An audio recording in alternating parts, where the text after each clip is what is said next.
Welcome to my channel. Today we're going to be doing the Emperor. This is part of a series of 22 videos that we're going to be doing where we're examining and exploring the cards through poetry. I'm a poet. I've been writing for about 50 years, just about the amount of time I've been reading tarot cards. So I want to start, as I start all these videos, with looking at the image from the Rider-Waite-Smith deck, since it's such an iconic deck and so many decks are based on it. So this is the image of the Emperor from the Rider-Waite-Smith deck that was created by Waite and Pamela Coleman Smith back in 1909. So this is quite an old image at this point, with so many decks out there, although not terrifically old. There are images that go all the way back to the Renaissance times. And this is where this king comes from. This emperor sitting on his throne. This is definitely an image that comes out of Europe, that comes out of that particular time period. But there's some very interesting things that we can look at in terms of how this particular king is dressed, where he is, what he's holding. The first thing we can look at, of course, he's in red, which is a royal color. He's not a young man. He's got a white beard and hair, so he's older, as kings, well, not always were, but often were. So we're supposed to, I think, get the impression that this emperor has some experience, perhaps some wisdom. He's sitting on a throne that has two ram's heads on it. If you can see where his hands are right there, those are rams. And the reason there are rams on there is rams are sacred to the god Ares, who, by the way, is the god of war. Aries astrologically is a sun sign, so the king is, or the emperor, I keep saying the king, the emperor is connected up with the sun, but in a different way than the empress was. This is not about beneficence. This is not about feeling good. This is not about life-giving. This is about that particular sun that in the Renaissance was connected with the idea of logic, of throwing light on a subject. So this card is supposed to have something to do with rationality. Notice the squareness of this card. This is a square throne, and you can see at the very tops of the back of the chair, you can see two more rams there. So very connected with Aries, the god of war. Aries is considered a very active sign, but rams, wow, rams are, you know, they can just like butt their heads up against something that is like just impossible. So there's a stubbornness that I find in this card as well. There's mountains in the distance, which seems to suggest obviously height. He's above everyone, but there's also a coldness to it. There's no green, there's nothing alive in this except for the emperor himself, although he is holding an ankh. This is an ancient Egyptian symbol that actually means life, though it is hard for me to find that in this card. I have to say that this is one of the most difficult cards for me in the tarot, because we live under patriarchy. It was believed during medieval times in the Renaissance that kings derived their right to rule from God himself, and God was a him. This was believed actually all the way up through the 1950s, and maybe even now in England. I found this out by watching The Crown and realizing that Queen Elizabeth still believes that she was chosen by God, that this was a sacred mission for her to be Queen of England. That was just stunning to me, that anyone could actually still believe in the sacred right of kings, since for most of us that is a concept that is like, back in the Dark Ages. We certainly don't think that that is true anymore. But that is the tradition this is coming out of, because patriarchy is such a difficult system to live under, and one that is oppressive, of people who aren't, first of all, people who aren't royal, people who are commoners, people who aren't white, women. It's a misogynist system in which women are only chattel. They are only there to bear children. It is a way of men owning women's bodies. It makes it very difficult for me to look at this card in any way and see a positive aspect to it. I try to see rationality, but there is nothing rational in this system. Nothing rational in this system. I'm reminded also, looking at this image right now, he's wearing armor. And so it comes out of that tradition also of conquest and of this continual macho competition. So I had to really, really search for decks that would show not only these negative aspects of this card, but which show some hope for a way of reclaiming this card that should be a card of foundation, of rationality, to balance the card of intuition, and then the card of the physical world. This should be a card that has something to do with the mental world and with rationality. And yet, because we live under patriarchy and have for so many centuries, it is very difficult to see this card in a positive light. So join me on my journey through the Emperor. I'll be taking a look at a number of different portrayals and writing poems from them and sharing them. If you haven't already, please hit the like button, and we'll get started.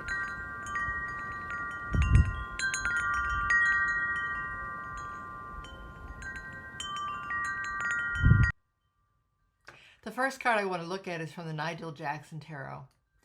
And his images are always so beautiful and so beautifully painted and drawn. This particular emperor is in that throne that is squared off, all dressed in reds. I think these are supposed to be bright reds, although on my screen they look a little bit orange.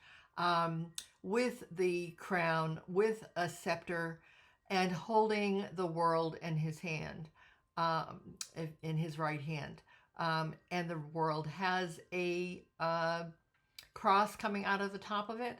There's a very famous Christian or Catholic statue called the Infant of Prague that holds this same object in his hand. So this was apparently a symbol of the world, and specifically of the Christian world. So this emperor, all dressed in red, all dressed in scarlet, is sort of floating above the city, or is on some kind of a dais above a city with steeples and so forth. Look at what the rays coming out of the sky. When we were children, we call those God rays. I don't know what they call them now. But it's almost as if, again, that God-given right is emphasized in this card. So I'd like to read you the poem. And it is called Scarlet. He loves it here, on his gold throne, set on a red dais, high above the city, gold rays emanating from the feathered sunset clouds. He's dressed all in red, from his gown to his scarlet cloak, embroidered in gold thread. Even his pointed shoes are dyed red. His gold crown is encrusted with rubies. He holds a scepter in one hand, a globe in the other. Houses line the streets, leading downhill to the red waves of the sea. Above them, a church's spire. So when I look at this card, as a poet, always I start with the images, and what I'm seeing is just this guy floating above, clearly very happy with his situation. But if you follow the streets down, you'll find the ocean down there is red. I was thinking about the constancy of war and how this figure is involved in that. All of the gold, all of the riches, and then these little humble houses as well as the church. But those were the two big powers, the church and the emperors in Europe. And so this is a card that is about power, but I think it's about a power that is going out of the world. This card, this is not the kind of ruler that I think most people want. I think that one of the biggest things about this was his enjoyment of the power. He wants everything red. He even has his shoes dyed red. Everything is red and gold. And the gold, of course, makes me think also of colonialism, because the gold was coming largely out of the Americas and then out of Africa. And so these trappings were not coming out of England. These trappings were coming from colonialism. So again, this is a card that, although it is visually stunning, for me is a shadow card. This is a side of an emperor that I do not want to see, because that's not me sitting there. That's not actually anyone I know sitting there. That is some person who pretends that he has been chosen by the divine somehow to rule the world, and therefore to have all the goods, all the money. I have to say at this point now, I would say this is connected also in my mind with all those billionaires who somehow think they have the right to everything and own everything and enjoy it so much. Although secretly I think they're miserable. So that's the card from the Nigel Jackson Tarot.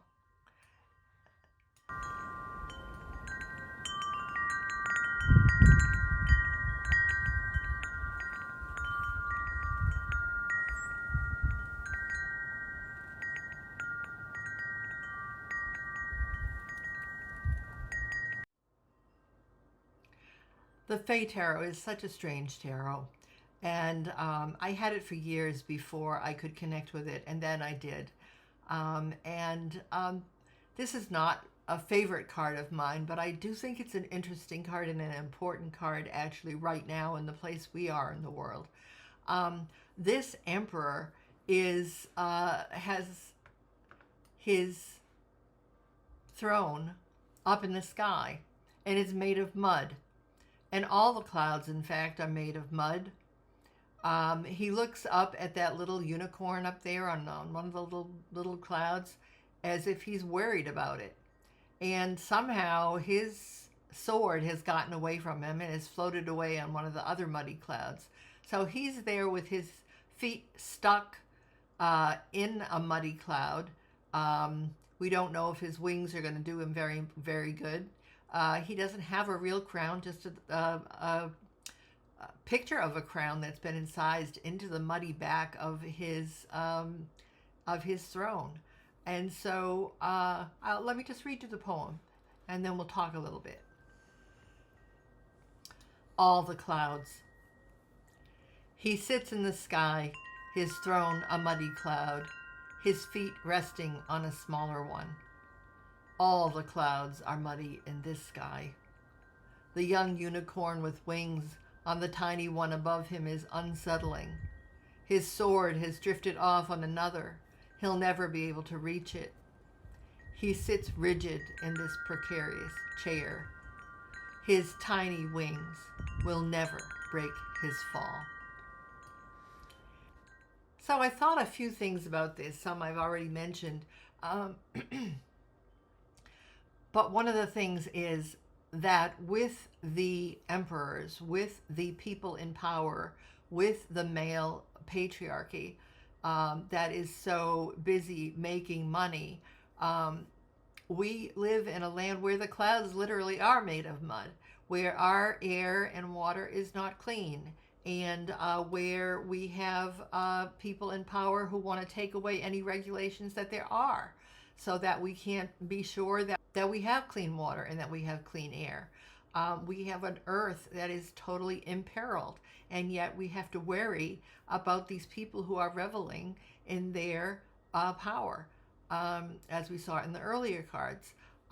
What I do like about this card is his sword's taking off to one side, and this little unicorn. Now, he's not a unicorn. He's a fairy of some kind, but he's not a unicorn. So who is this youngster that makes him so afraid? Well, unicorns are pure of heart. And so that makes me feel like somehow there are younger ones coming up who are going to undo this. And he is right to be afraid, because when he falls, those tiny wings of his are not going to support him. So I find this as a card, again, if I got it in a reading, I would say power is waning, but the earth is in danger until this unicorn is old enough to take power. We're not out of danger by any means. This emperor has created a world in which the clouds are literally mud. That can't be much more graphic. Wow, his sword's floating away. Yep, he's coming down. But there's going to be so much work to do.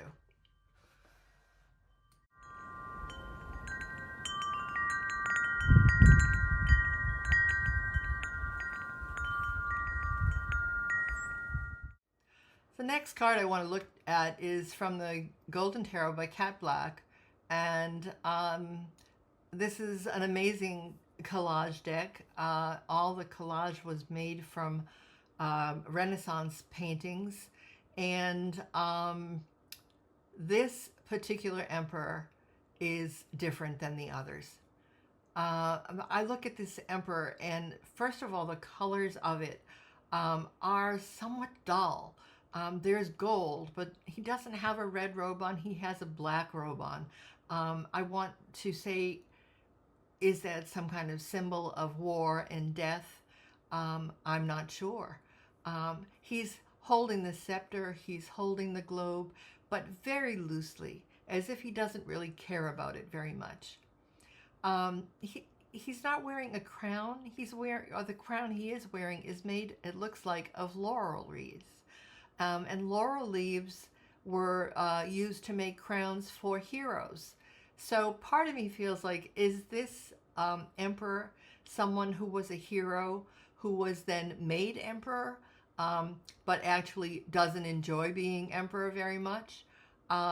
He's got this lion next to him. I love the lion. He's so sad, and he's looking up at the emperor, clearly sad for the emperor. The lion, of course, is Leo, a different sign than Aries, so not connected with war. But Leo is usually, a leader, and usually kind of a look at me personality. This is not that lion. This is a sad lion. Almost makes me want to think of the cowardly lion in a way, although there's no reason to think he's cowardly. But he does have that sadness about him. And so does the emperor. He's looking up as if, how did I get here? And what do I do? There's something very, very vulnerable to me about his one bare foot that is out on the rug there. I don't know why, it just feels very vulnerable. And then there's a hawk in the window where you can just see a little tiny, tiny bit of the outside world.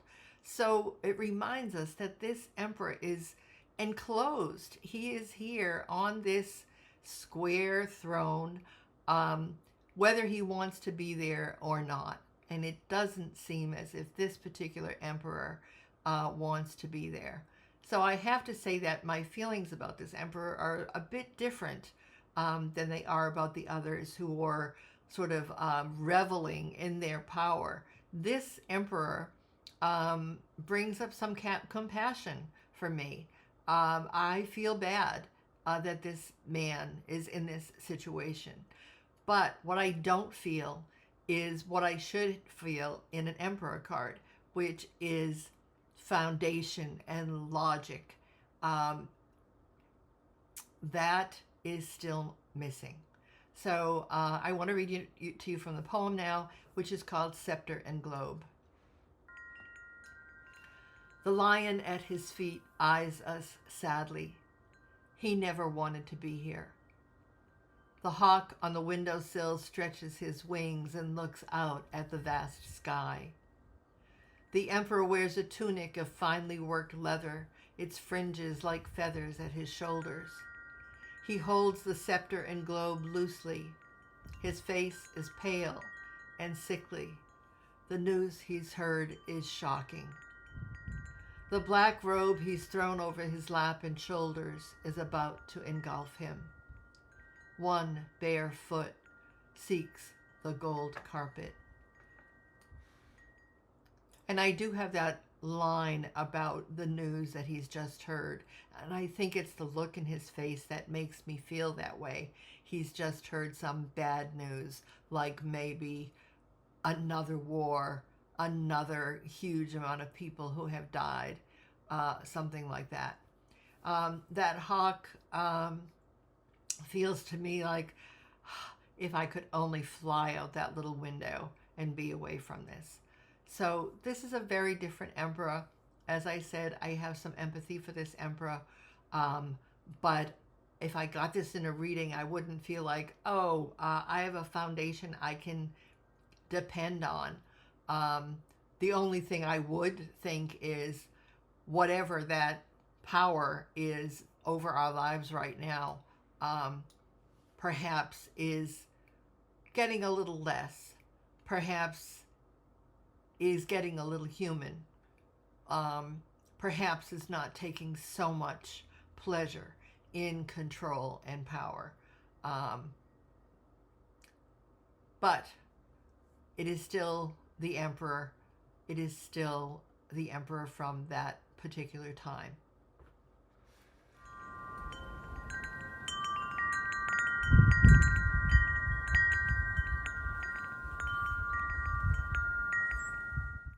The next card I want to look at is the Emperor from the Halloween Tarot, and it's a Frankenstein image.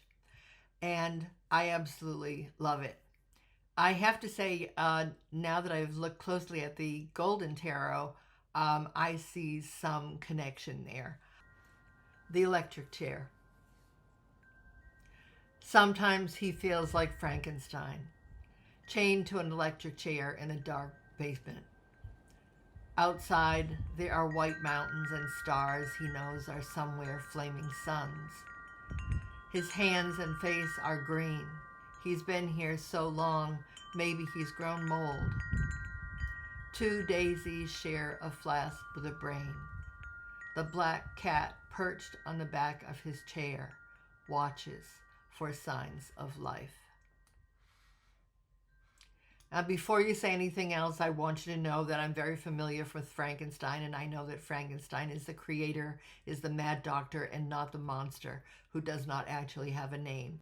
But this image is seen as the Frankenstein image, so I did use that in my poem after thinking about it, a lot, and I still may change it at some point.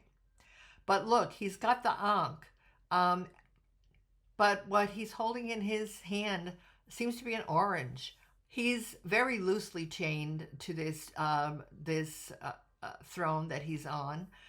I love that there's this vial with a couple of flowers sort of indicating life, but inside it is the brain. And of course, we know that the problem with a monster was that the wrong brain was taken.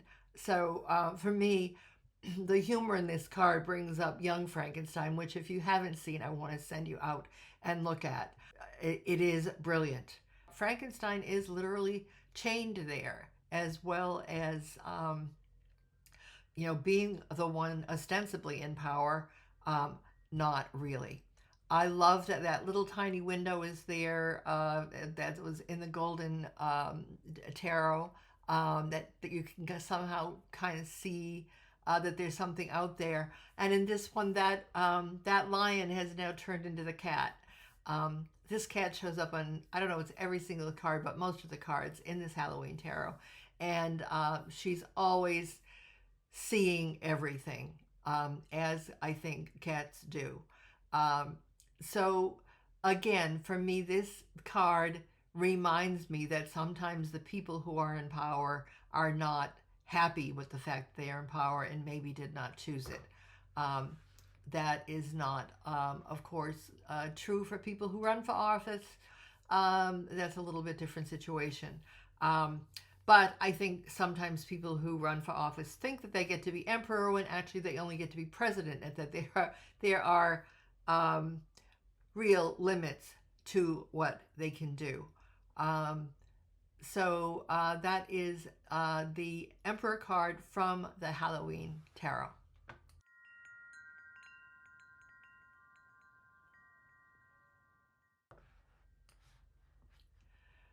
This next card is one of the cards I found when I started going through the decks and saying, can I find any Emperor card that actually is somewhat positive, that is not a shadow Emperor.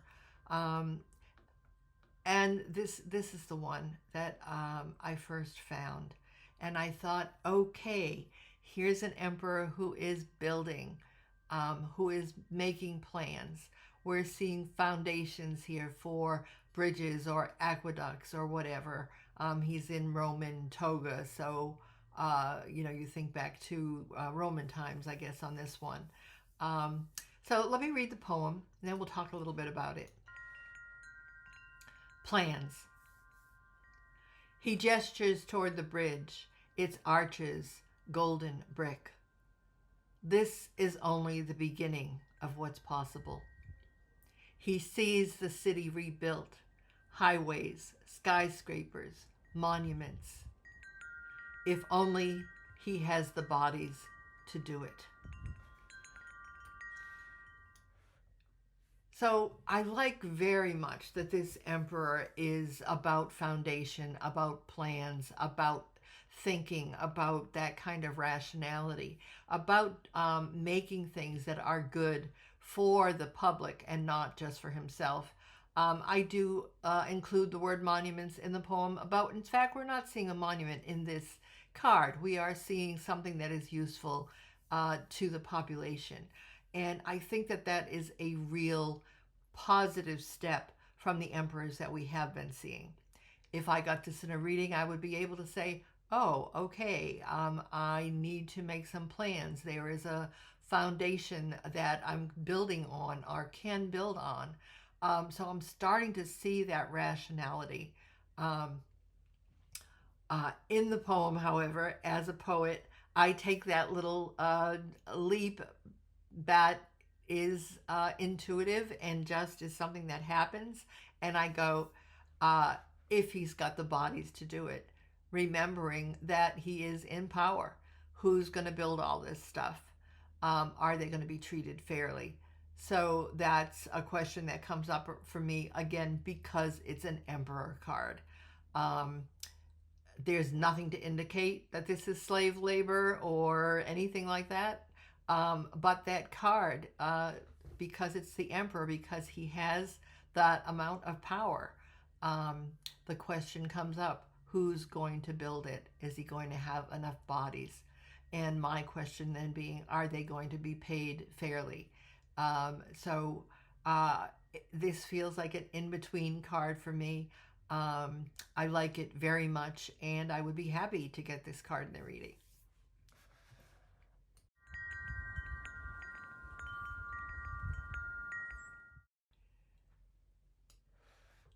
Well, this is a card that I wasn't sure how I felt about at all when I first saw it. I'm not fond of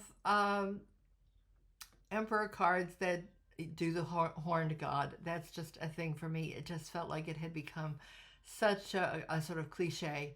But this emperor kind of fascinated me. He's got the white beard, and along here we know he's an old man. He's got these plans in front of him. He is still wearing the armor, which I don't love. He's wearing the robes. We know he is an emperor. And he's carrying this scepter that I think at the top of it, that blue ball is supposed to be the world. I'm not sure. But there are things about this emperor I love. I love, for example, that he is out in the middle of somewhere. We see mountains and rocks and things all around him. He's in something that looks like a somewhat barren place. But he's got this dog, and the dog reminds me of the lion in some way, except this dog is somewhat relaxed. And that makes me feel that this emperor is somehow trying. So let me read the poem. He will try to make sense of it, whatever it is. He's made a map of the constellations, another of the paths made by coyotes. His long hair has become gray. His dog is old. His cat is older. They both sleep, one in his lap, one by his side. He's sat for a long time here among the rocks at the base of the mountains. He's just beginning to see. So I have chosen to see this as a hopeful emperor. I have chosen to see this as an emperor who actually is trying to understand. And I have him mapping things. I think some of those are runes. I'm not sure.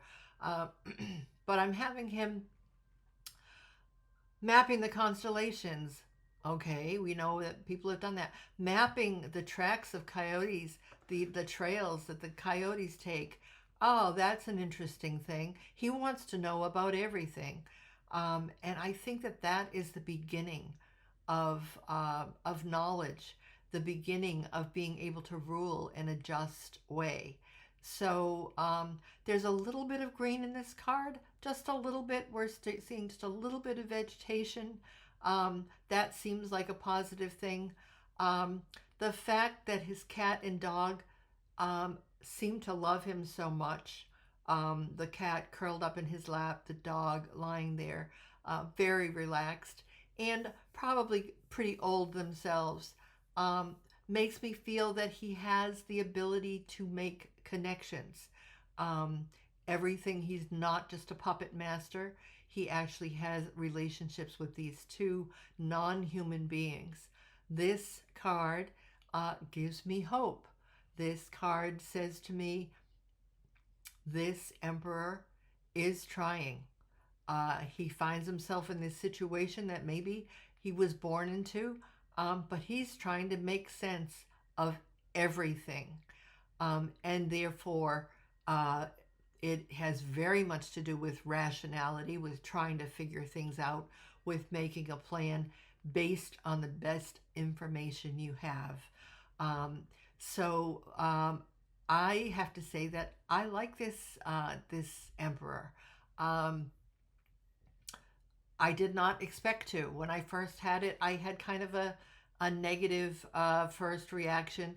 I didn't think it was the most attractive card. But then when I really started looking at it, I said, you know, this emperor is trying.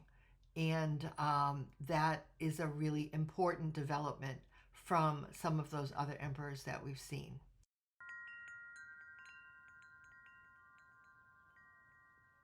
Well, this is a very different emperor.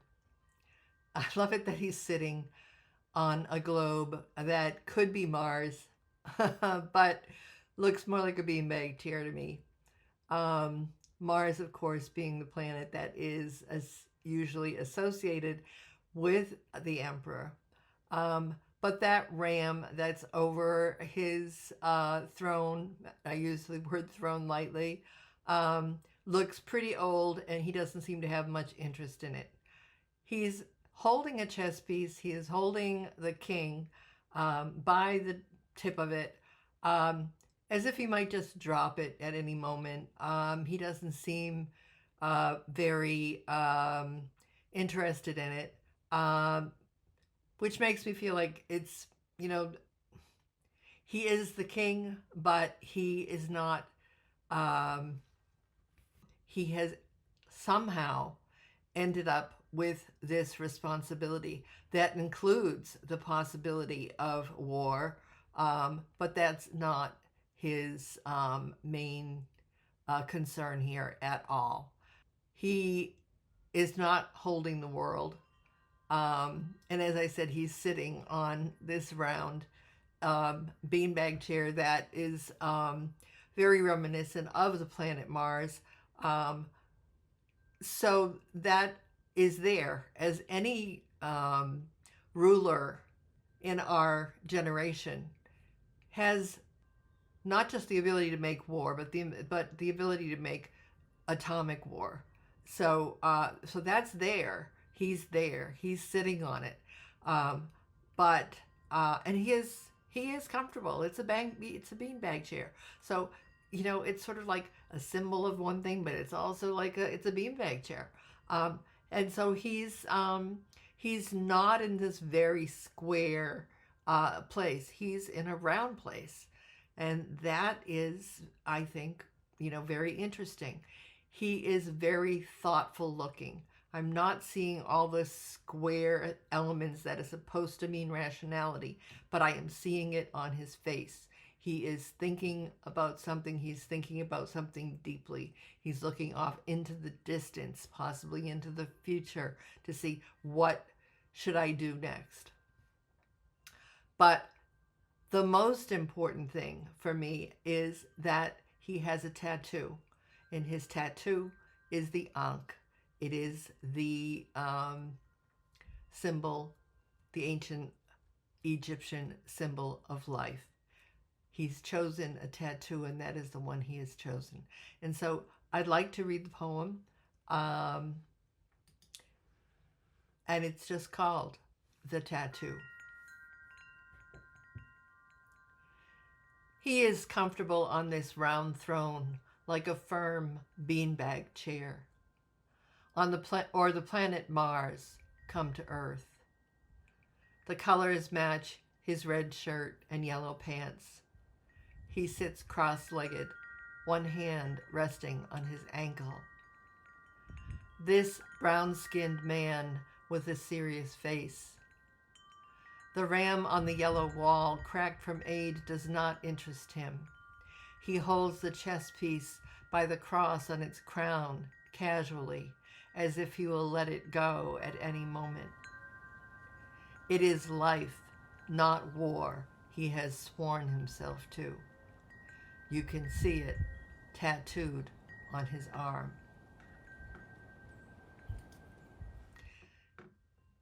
And I think about the amount of thought that people give sometimes to the tattoo that they're going to put on their body.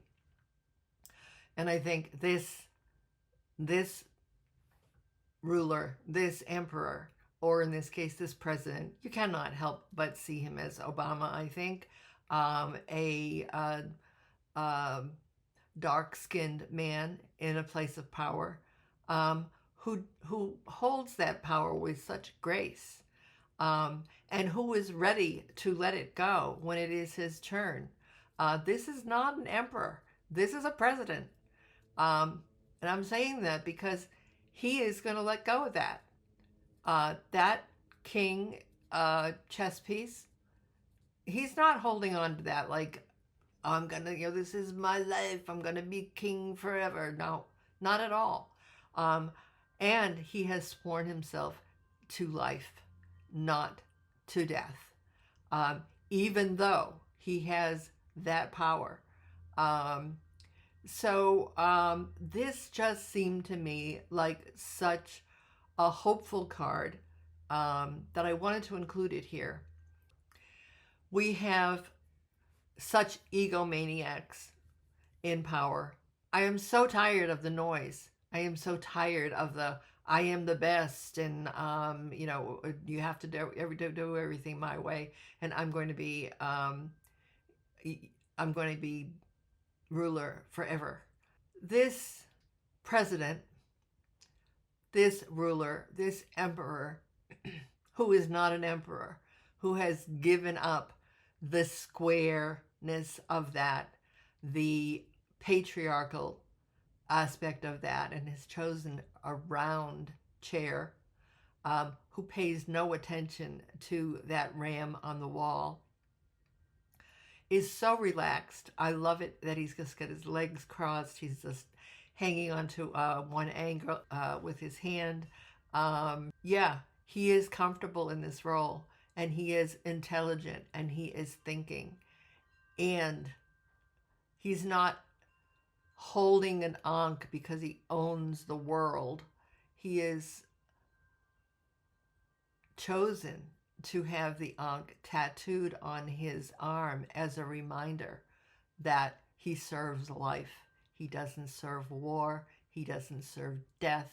He doesn't serve money. This, I think, is in a lot of ways an idealized version of the kind of ruler that we would like to have.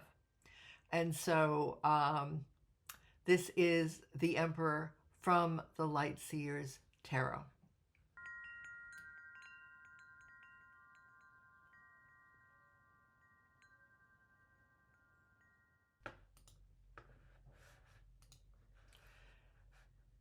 So just as I began this group of poems with the Scarlet Emperor, I'm ending with a Scarlet card as well. This is from the Spacious Tarot. And one of the things I just love about the Spacious Tarot is it is about the space. And this particular space has been arranged in a way by the Emperor. And I'd like to read the poem first, and then we'll talk about it. The Red Poppy. He's thought this out well. How many rows? Their spacing. The garden is immaculate. No weeds to trouble his thoughts. Flowers grow in straight lines. The tall red blossom, his mirror. So if you remember, the Empress from the Spacious Tarot was the meadow. It was like what happens when you let the land just be and become itself. This is the opposite of that. This is the Emperor. This is the rational.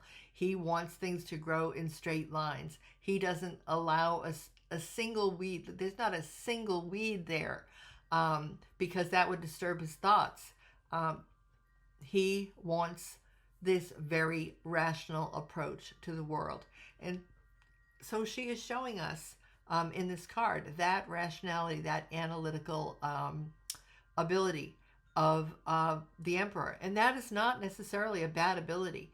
But the interesting thing for me also is that she took this red poppy as the Emperor.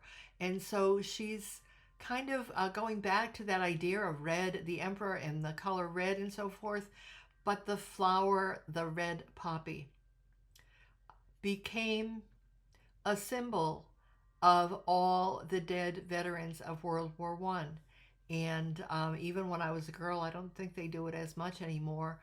We used to all get little plastic poppies to put in our buttonholes um, for Veterans Day, for uh, a remembrance of all those who had died in war. So she, for me, this poppy brings that up as well, that the emperor power, when badly used or when used to make plans for war, um, ends up with all these rows and rows and rows of poppies. There's a very famous poem called In Flanders Fields, the Poppies Grow, and it's talking about them growing row on row because there were so many deaths in this war that turns out to have been about nothing. So I love this card because I feel like it gets to that essence, as did her Empress card. There's both the shadow and the better side, I would say, of the Emperor. We're seeing the rational, the analytical, the planning that can go into having a well-tended garden, but we are also seeing it in terms of the poppy.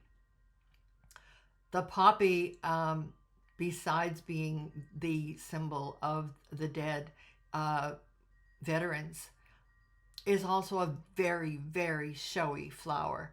So that aspect of the emperor is there as well. So I find that I really, really like this image of the emperor, and that for me, it brought me from the total shadow side to a much more balanced view of what the emperor can be.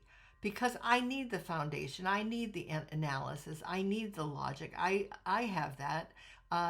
This is not a card, and I want to be clear, this is not a card that is only male. We can all be the emperor sometimes. We can all revel in our power and our wealth and so forth. But we also all need to be rational and analytical at times and use that as well as our intuition, as well as our ability to nurture.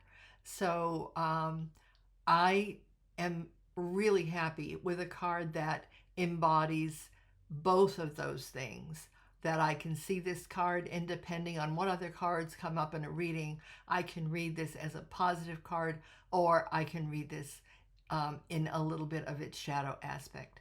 So so that's the Emperor from the Spacious Tarot.